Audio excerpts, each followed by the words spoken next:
à toutes et à tous et bienvenue pour cette méditation quotidienne. Nous lisons dans l'Évangile d'aujourd'hui « Si votre justice ne surpasse pas celle des scribes et des pharisiens, vous n'entrerez pas dans le royaume des cieux. » Ce qui compte aux yeux de Jésus, qui est venu apporter une nouveauté dans notre relation à Dieu et aux autres, c'est la fidélité à la volonté de Dieu. Aussi, il nous donne aujourd'hui sa lecture de la loi et des prophètes. Les scribes ou docteurs de la loi étaient habilités à enseigner la loi au peuple. Grâce à leurs compétences, ils enseignent officiellement la religion juive et assurent même certaines fonctions judiciaires. Les pharisiens sont un groupe religieux de gens fervents qui ont une très forte exigence vis-à-vis de la loi et de la vie spirituelle, qui parfois d'ailleurs les pousse à des positions radicales. Mais ils sont reconnus dans leur travail, dans leurs compétences. Comment surpasser leur justice? Les disciples de Jésus n'ont pas, pour la très grande majorité d'entre eux, ces mêmes compétences. Ils sont même, pour la plupart, des gens pauvres, simples, sans instruction. Cette justice dont parle Jésus, c'est la fidélité à la loi de Dieu. Et en résumant la loi à 2 commandements au lieu des 600 qui régissent la vie religieuse au temps de Jésus, Jésus met l'accent sur l'adhésion du cœur. Aimer Dieu de tout son être et aimer son prochain comme soi-même. Jésus invite à passer d'une pratique formaliste à une attitude d'intériorisation. Ce que je vis doit venir de la vérité de mon cœur. Je peux apparaître de l'extérieur droit et sincère, alors que mon cœur est rempli de noirceur, de rancune, de haine, de mépris ou de jalousie.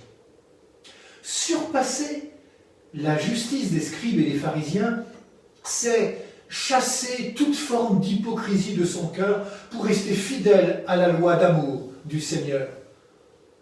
Ce qui doit changer, ce n'est pas l'extérieur, mais l'intérieur.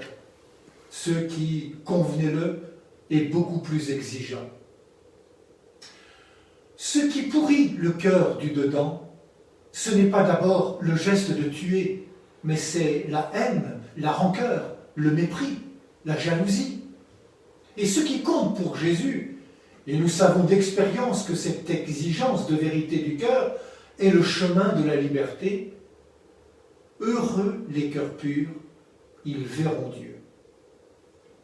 Voir Dieu, c'est cela le royaume. Ils verront Dieu.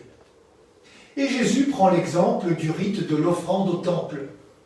Je peux tout à fait présenter mon offrande avec un cœur hypocrite.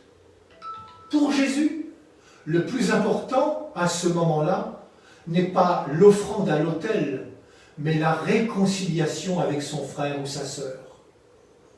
La nouveauté qu'apporte Jésus, c'est de garder l'esprit de la loi plus que sa forme. C'est ce qui fera dire à saint Augustin « Aime et fais ce que tu veux ». Dans l'Évangile, nous lisons « Mets-toi vite d'accord avec ton adversaire pendant que tu es en chemin avec lui ». Ainsi, Jésus propose un chemin, celui de la réconciliation, du pardon, du dialogue. Comme l'écrit Noël Quesson, pour Jésus, la fraternité véritable dans la vie de tous les jours passe avant le service de Dieu cultuel, ou plutôt, c'est un service de Dieu, le service que Dieu attend d'abord de nous. Dans une société de la loi du plus fort, Dans une société où l'on porte plainte de plus en plus, Jésus propose d'abord le chemin du dialogue, de la rencontre, un mouvement vers l'autre qui coûte, c'est vrai, mais qui donne la paix du cœur.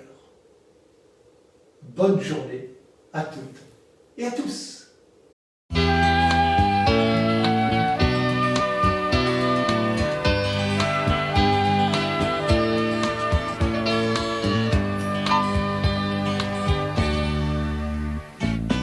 Vienne le temps de la tendresse, vienne le temps de la tendresse, au coup de dents devient baiser, au coup de poing se fait caresse, vienne le temps de la tendresse.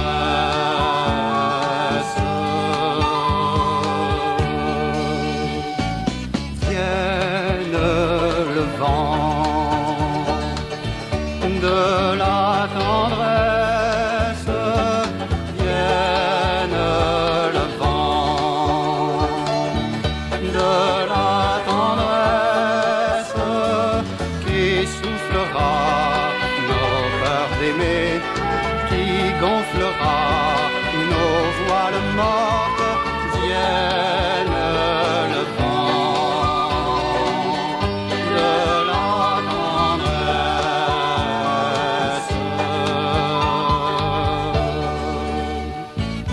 Vienne le chant de la tendresse, vienne le chant de la tendresse qui nous rendra la fine amour en libérant les troubadours, vienne